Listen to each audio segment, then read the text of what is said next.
Hello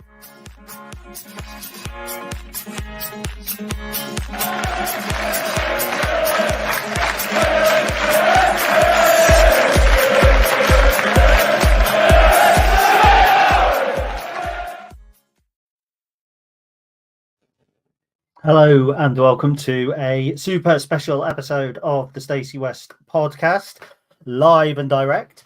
So I'm just going to update the banners for those of you who have started watching this and do not quite know.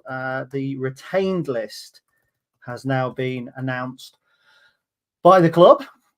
So we'll get that tickering along at the bottom there. Retained list announced by the club. So we're going to have just a quick chat about that.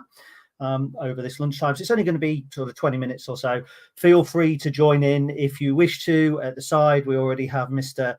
Simons on saying, afternoon, mate, afternoon. We do have somebody else on, but I'm going to come and touch on that in a second. We've got a comment from Ben as well. So the retained list, if I keep looking up here, it's because I've got my second screen. So please do bear with me. Although, let's face it, I do know who's on the retained list because I have memorized it. So two players are going to be leaving the club, and I think that's the thing we pick up first and foremost. Actually, first and foremost, let's say hello to Malcolm. Good morning. Caught you live for once. I hope you're doing okay over in Wales, Malcolm. Great guy. Does all our history stuff. So if you've not checked it out before, please do. So one of the players leaving the club is Hakeem Adelakan.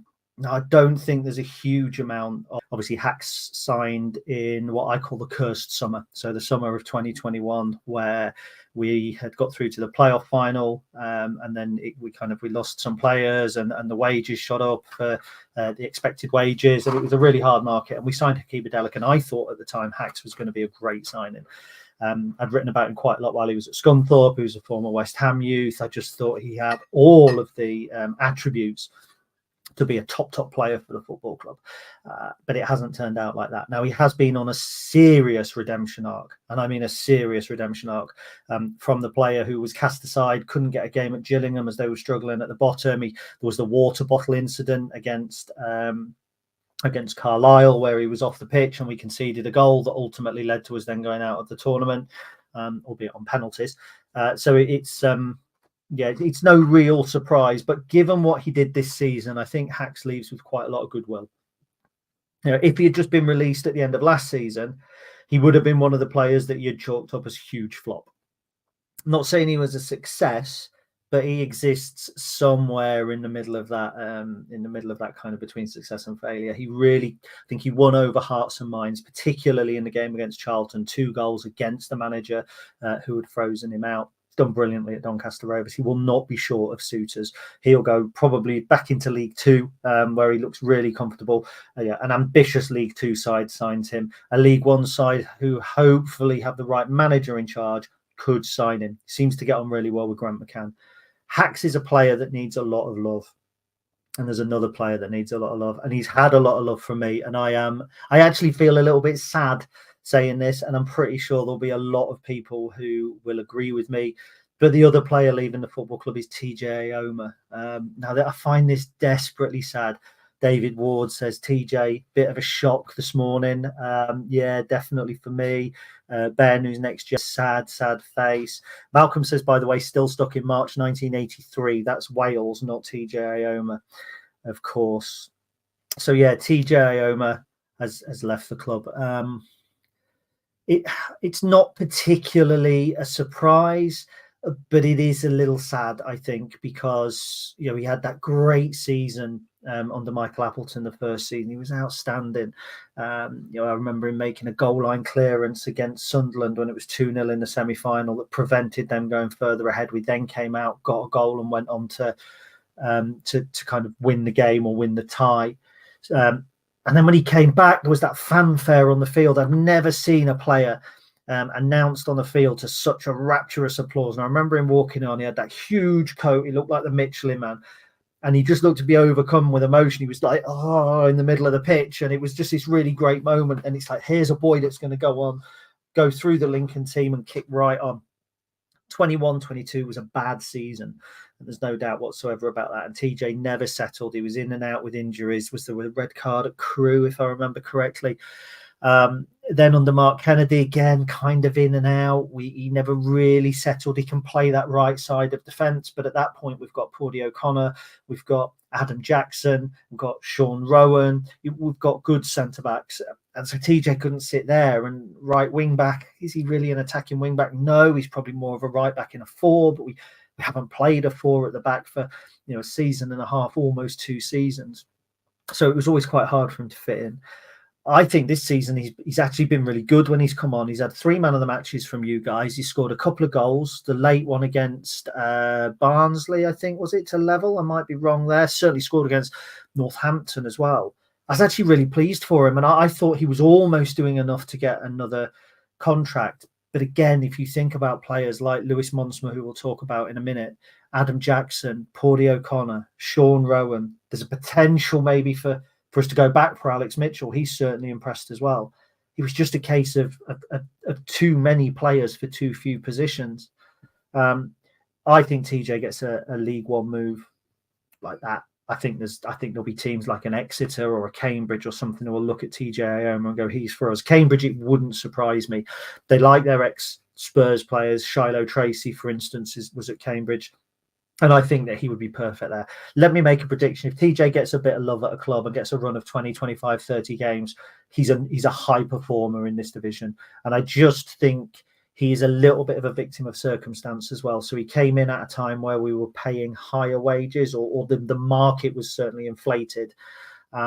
And I would think subsequently, we've been able to kind of level that out a little bit. I'm not saying he was a knee-jerk reaction, because he certainly wasn't. We definitely wanted him at the time. But I think that summer, Hacks as well, to be fair, was one where maybe we paid more than we might have liked for certain players. Bear in mind, TJ was heavily rumoured to be going to Portsmouth at the time. And I think that he's perhaps just a victim of that. So let's then move on to the players that we're in discussions with. Now, this is really interesting. So there are 3 players that we are still in discussions with. Oh, sorry. Let's just get some of your comments on TJ. My apologies. So Mark Morris says, TJ, very unfortunate. Always been pretty reliable when he's had a run of games, but ultimately better players at the club and available. Yeah, I would agree with that. John Bates, I agree with you about TJ. Thank you, John. And David Spencer says, Charlie won't be happy at missing out on a dog walk video. We had the dog walk earlier, but obviously the retained list was under embargo, so it was a little bit difficult. I couldn't really do anything. I'm not sure if Fee's happy. She's had to leave the office. Well, she hasn't had to, but she has. So we're in discussions with players. So let's go and let's talk about those. And let's carry on with defenders. The first one we're in a discussion with is Lewis Monsma. Now, this is really interesting to me. And Ben says, does that suggest we're probably going a bit harder for a new contract with Lewis? Malcolm says, does it indicate promising news about Monsma's fitness? And I think, yes, to the fitness, it certainly indicates that there is a potential for him to be playing League One games at the start of next season. I think we've seen him on the grass training. He's been around the team. He's still kind of a figure at the club. It's a risk. Giving Lewis Monsma a contract is a risk, because he's had 2 ACL injuries. There's no guarantee he comes back the player that he did. So let's look at 2 hypotheses or 2 situations. One, Lewis Monsma gets fit and comes back at the levels that he was at 2020-21 season. No brainer. You give him a contract. No brainer whatsoever.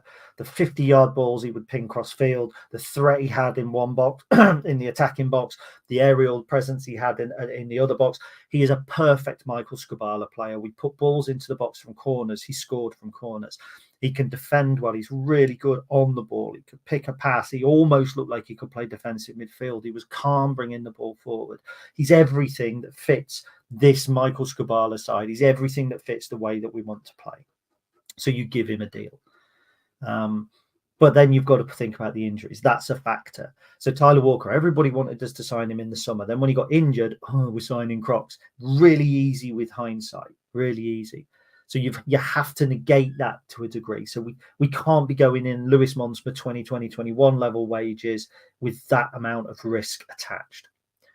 But clearly the club feel that there is something that we can do with this player now. Well, that will be partly down to Michael Skubala. Absolutely no doubt whatsoever. He will have seen something in Lewis Monsma that he likes. I virtually guarantee it.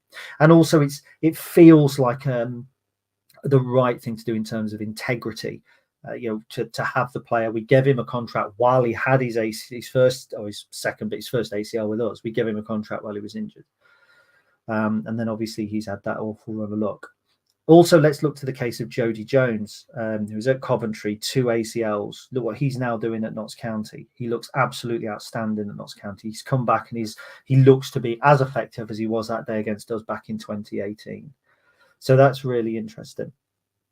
Charlie says he's wondering, and he doesn't know whether there's a work permit question over Lewis Monsmer. If there is, there could be a question over whether we wish to give one of the ESE slots up on him. I would expect, because he was already at the club, that any changes in regulations may not affect him, but I might be wrong.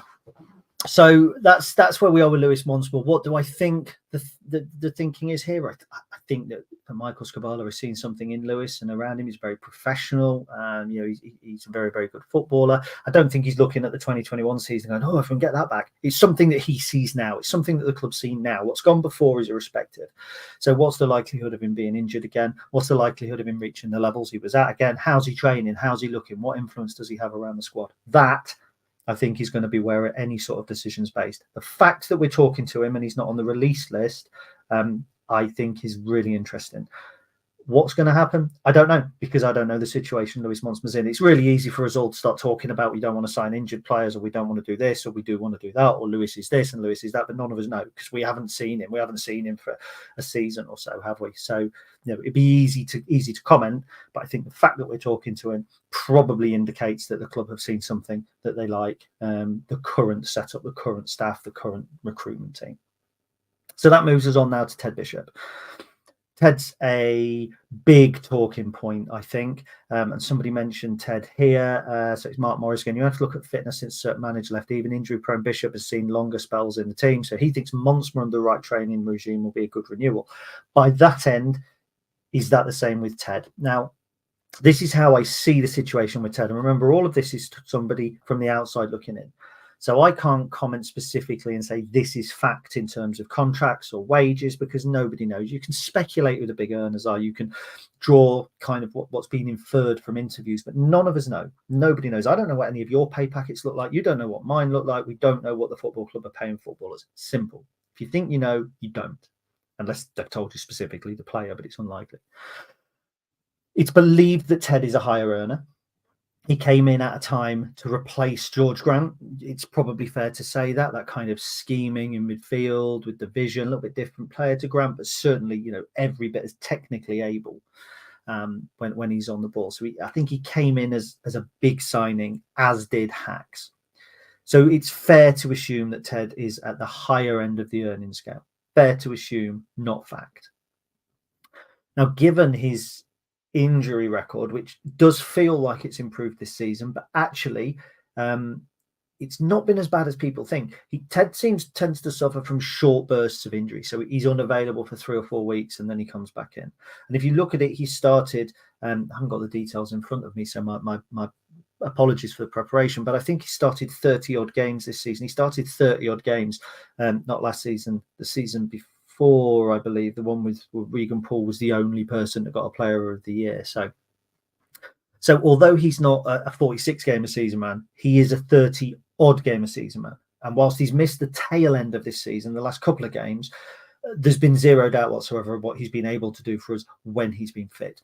In August, he was kind of the super sub, the 12th man, and he was coming on and turning games. Wickham 0-0, Ted comes on, Tyler Walker comes on, we win 3-0. Blackpool, I seem to think we'd scored a penalty early doors. It was a little bit laboured. They came on, changed the game. Shrewsbury away, same again.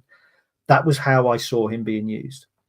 Then with injuries to Ethan Hamilton and Conor McGrandles, Ted was kind of forced into a real major role, but he's always been played centrally by Michael Skubala, not stuck out on the left, which is where he spent a lot of the time under Kennedy and Michael Appleton. And we've seen what he's all about. He's really good, composed on the ball. He drives forward. He likes to carry the ball. He can pick a pass, but he's one that he's bring you forward. He's progressive runs, they're called, where you move your team up the field 20, 40, 30, 50 yards. So he's really good at that. He has got an eye for goal. Last year, he won what we call the XG award. So last year, he massively outperformed his XG. This year, he's actually slightly He's underperformed it a little bit.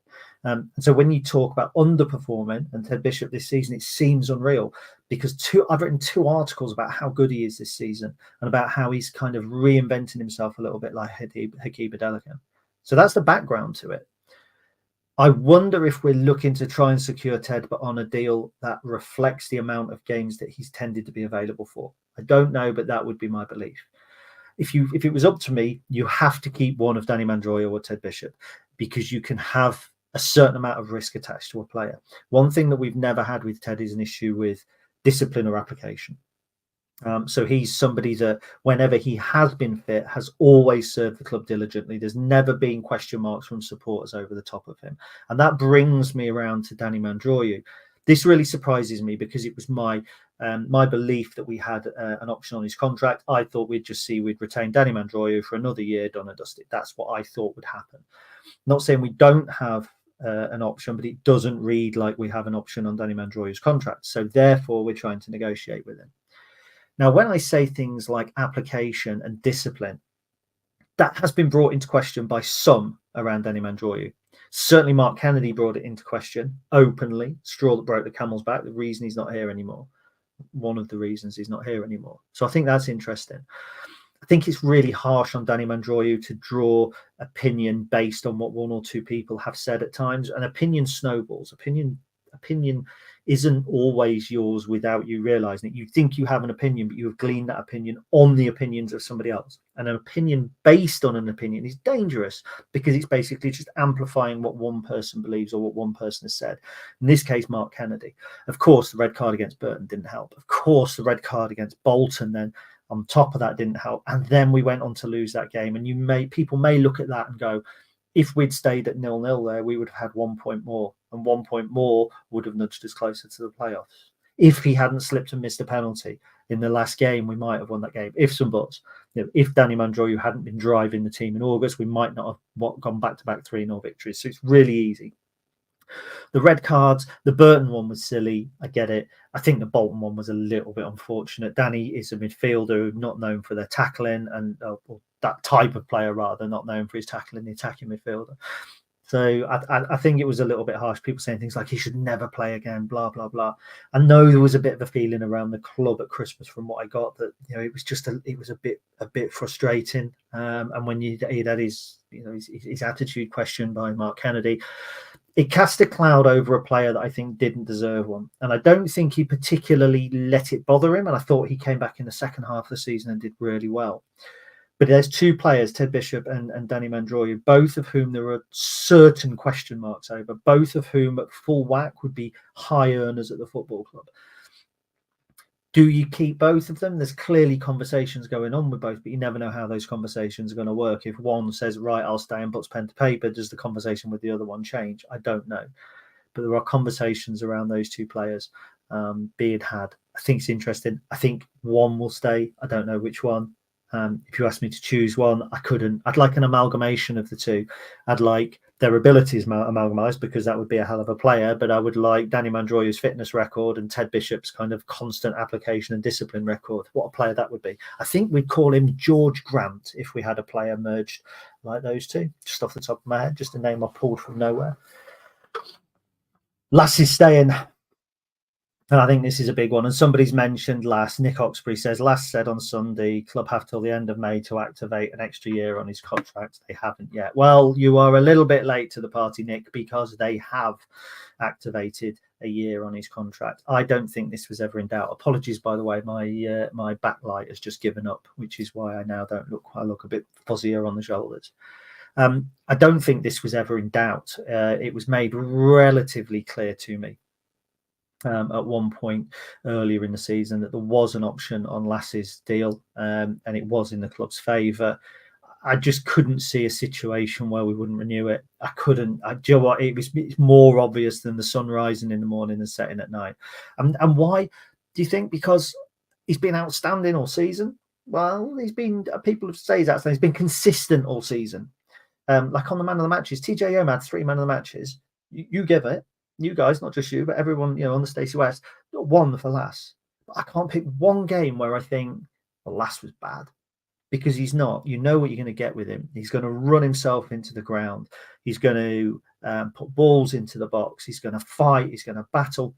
And Chris Lamb, one of the podcast co-hosts, said a few months ago on the podcast, like, he's the opposite of everything you expect from a footballer who comes from the Premier League, a young footballer who got a break in the Premier League. You expect them to come here full of technique, full of ability, but just lacking a little bit of heart, lacking a little bit of application, not quite wanting to get stuck in at League One. Lascelles the other way round. I mean, he is the epitome of effort and application and character. Everybody loves him.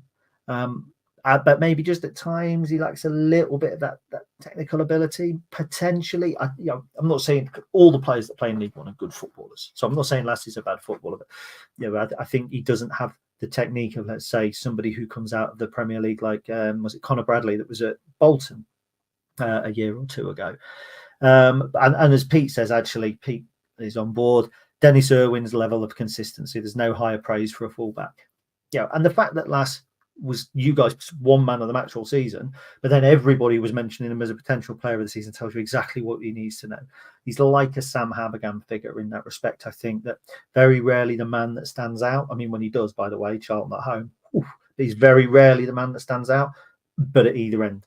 If you're looking at 3 or 4 players that have had a bad game, it's never Lass. If you're looking at 3 or 4 players that have excelled and been outstanding, it's never Lass. If you're looking at a player that you judge everybody else on, were they better or worse? If they're under Lass, they haven't played well. If they're above Lass, they've played outstandingly. That's him. Keeping him is a no-brainer. Absolute no-brainer.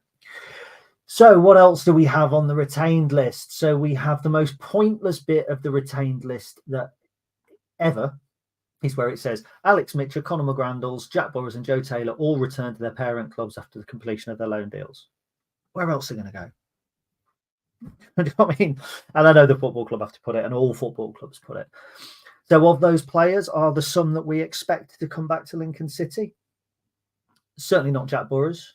No disrespect to Jack, they're not intended, but I don't see Jack coming back to the football club. I think he was used less than TJ in the final weeks of the season. He could have played holding midfield. He could have played left wing back, for instance, when we went to Charlton, and it didn't happen. So he was all right. He played really well up until Christmas when he got injured. He was in the car crash going home, and then since then we haven't really seen anything of him. Nice lad, got a decent future in the game, probably back in League One next season. Can't see him playing for Coventry. Job done. Joe Taylor, can't see the boy coming back. Cocky. I like it, not in a bad way. The way he holds himself, believes in himself. He'll back himself to go and play in the Championship next season for Luton, which is inevitably where they'll be. If they don't go down, they'll loan him into the Championship. If they do go down, they'll keep him around the squad. In my opinion, I can't see him coming back into League One. You don't win leading scorer at 2 clubs in the same season and then just go back to one of those clubs again. So I can't see Joe Taylor coming back. Conor McGrandles, yes, I can. It doesn't strike me as somebody who was overly happy with the move to Charlton. It doesn't strike me as somebody that's in Charlton's thinking for the season going forward. Wouldn't surprise me if there's a deal to be had there. And that he was outstanding, by the way, for the 4 or 5 games that he had back here. I thought he was excellent. He looked like prime Conor McGrandles 2020-21 season. So if there's an opportunity there, potentially. And Alex Mitchell, the same. Look, there's Neil Harris said in the South London press yesterday about Alex Mitchell, we'll have to have conversations. Do they want to be here, or do they want to go out and play permanent football somewhere else? Pretty sure Alex wants to play permanent football somewhere else. I mean, he's played full seasons now for 2-3 seasons in a row. He's had loans in the National League, League 2, League 1, Scottish Prem. If his natural step from here isn't to go to a team like Millwall in the Championship, and by the way, that is the natural step here, to that kind of lower end Championship club, if they're not going to have him, then he comes back here, excels and earns himself a move back up there, be it with us or not. He seems to really like the club, the flair and the shaky and all of that. So you'd really like to see it. However, we should never get hung up on returning loan players, because we do it every year. Every year we have loan players. Every year some of them do well. And every year we go, I'd have him back. And how many of them truly come back? TJ, what happens? Look at what has happened there. So we shouldn't get hung up on this return players loaning. But the fact is, 4 loan players have gone back. Only 2 of them were really serious first team players for any large portion of the season.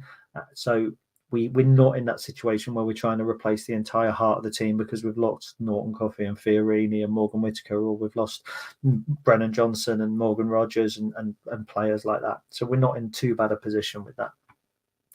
I think the final bit of news, it's interesting with this because it actually says conversations are ongoing with Ted, Danny and Lewis, who are out of contract, as well as Hayden Can and Alicia Huey, for whom the club have option agreements. But so it says players with club option agreements are Huey and Sorensen, but it then suggests Huey and Sorensen. Sorry, I beg your pardon. Huey and Can, but then it says conversations are ongoing with them. So I think that's quite interesting.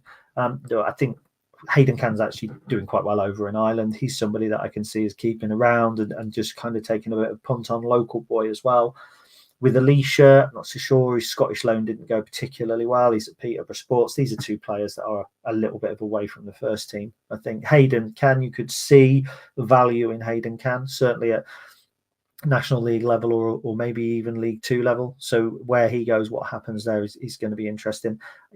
Neither of those are particularly crucial to the future of the club, but both of them are crucial to selling the academy, selling it to new players, selling it to people in the community. Here's two players that have come out of the academy, so I don't think that we're going to be as keen to cut former academy players loose when there's a potential that their pathway could still lead into the first team. So players under contract for 24-25, just to run through before I go through some of your comments. Adam Jackson, Ali Smith, loved at Colchester, by the way. He's had a really good loan spell. So don't underestimate Ali Smith's potential for either resale in the summer or coming back and impacting the team. Remember, here's a player who didn't miss a game. The first 27, 28 games or whatever. He was the only person that was had appeared in every single tie. So his loan out was a surprise. It was really to facilitate one coming in. Going to be interesting to see what that's done for him. Then we've got Ben House, Dylan Duthie, Ethan Arahan, Ethan Hamilton, Freddie Draper, Jack Moylan, Jaden Brown. Remember, he's under contract. He's going to be coming back from St Mirren. It's been a average loan, I think, for him. That I can see Jaden not starting the season with the football club. But again, the profile of player, actually, it might be that there's a way back for him, but it will be interesting to see. The fact he was loaned out under Skubala and the fact that he hadn't played a huge amount of football before that does raise question marks, but we'll see. Jay Ben, another one who's had a really good loan spell at Solihull Moors. Big future for him. I wonder if the next stage there is a League Two loan rather than coming straight back into League One. But I think we'll have a good look at him over the summer and see. Jovan McCarmer, big season for Jovan coming up. I think he's done really well the last 6 months of this season. Where he is next season is important. He'll be a Lincoln City player, but will we get him that loan that he needs? Because he needs to go out and start 30, 40, 45 games in National League or League Two. And really, I think it needs to be League Two because he's done a job for us in League One. We need to see him in the Football League. We need to see him going to a Walsall and doing what Freddie Draper did. Then we've got Jordan Wright, Lucas Jensen, MJ Kamara, another youngster, Oisin Gallagher. I expect to be around the first team picture after the League of Ireland season finishes. Paulie O'Connor, Rico Hackett, Sam Long. Really interesting what happens with Sam because we've got Jordan Wright under contract. We've got Lucas Jensen under contract. Where does Sam fit into this? He's gone and actually won a title with Falkirk. And despite some challenging situations at Falkirk with the keeper, Nick Hogarth, and they were rotating and all sorts of stuff, come through that really well. So it's going to be interesting what happens with him over the summer. Sean Rowan, Tyler Walker, and Zach Bradshaw. Let's not forget Zach out on loan at the minute. So it'll be interesting to see what happens with him when it comes back. So that's where we are. Let's have a quick look up through some of your comments, and you must apologise if I missed them out. I'm nearly at the 30-minute mark, which was the agreement with Fee for the office. So do forgive me.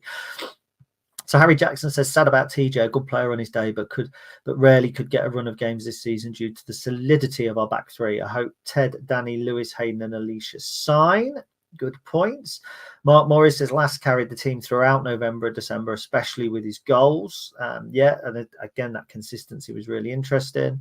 Michael Vanderson, think we should go for signing Joe Taylor and Alex Mitchell if we can afford them. One, we possibly could. The other, I would say we could not. Dom Thorley, I'm going to have a happy girl with the club activating the 1 year on last. There will be a lot of people happy with that, because Lass is such a likeable young man, such a approachable, friendly man. And last day makes me happy, Molly Wallhead. He has a connection with the supporters and he's a decent footballer as well. Sometimes you don't get both. Sometimes you get, like the great guy who just doesn't quite cut it in the first team. Sometimes you'll get a great player who just doesn't get it off the field. Lass is straddling both. I think that's really good. John Ricketts, good. TJ's gone. Adela, can I see why we let him go, but he has been incredible for Doncaster. Yes, he has. Kate, she's surprised discussions are still ongoing with Lewis given his injury update. We got rid of Joe Walsh because of his, and I would argue he was a better defender. I disagree. I think Joe Walsh's injuries were less specific, so that they were kind of, it wasn't a single, like 2 ACLs is, what it is. You can see it on the pitch. It's an ACL. It's been done, nightmare. Whereas Joe's were kind of reoccurring. He couldn't shake them off, and they were popping up in training. I think it was different types of injuries. In terms of defenders, Joe was a really good defender. I did like him. I think Lewis has got the potential to be better for Skubala. I think he's more of a Skubala defender. Ian Sterling, last complete asset to the club. Absolutely. Phil Bennett talking about academy players. The young lad Oliver looks to business, an old head on young shoulders. Yep, Denny Oliver, I think it is. He's certainly getting rave reviews in the academy. Steve Turner says, morning mate, Ted for me. Hope to see Gallagher next year. Would have McGrandles back. Yeah, I'd go for that. Sorry to see TJ leave, says Mark Goldsborough. I nearly said Goldbridge there. Sorry, mate. Mostly done a good job for us whenever he's been called on. Unlucky not to have played more. Loam, interesting, Mr. Beeston. That's 3 today. For Sam Long, should have done him. Yeah, absolutely. Mark Morris, Makama definitely improved in the last 3 months. More mobile, stronger, more intelligent player. Good League 2 move is what he's need. And that is exactly what Michael Skubala does. He improves players. He said it, if I improve the players individually, I'll improve the team as a whole, and I think he's done that. And England's CB says Bailey Adamson out on loan too, proper striker. He's like a Freddie Draper 3 years behind, so he's certainly somebody that caught the eye. Be really interesting to see what happens with Bailey. And Charlie says, ignore the comment, press send before it finished. Little bit late for that now. And Chris Keneally, massive fan, obviously, of the academy with his boy being in there. Denny Zane and Bowler possibly making moves in the EFL Trophy next season. Ladies and gentlemen, thank you so much for joining me over on this lunchtime podcast or lunchtime live. I won't be putting it out as an audio podcast. It will only be going out on YouTube. So make sure if you haven't subscribed that you do, to get the regular updates and all that other stuff that happens on YouTube. So the retained list is announced. No more TJ Ioma, no more Hakiba Delican. Both had kind of different paths, I think, through the football club. But ultimately, I don't think either leaves with us thinking good riddance, as happened with the likes of, for instance, Chris Maguire when he left the football club. So I think both can leave with their heads held high. I think both will get moves in the Football League. I think one will be in League One, one will be in League Two. One thing's for certain, will be in League One. Lass will be with us. Ted, Danny, Lewis, remains to be seen. Up the end.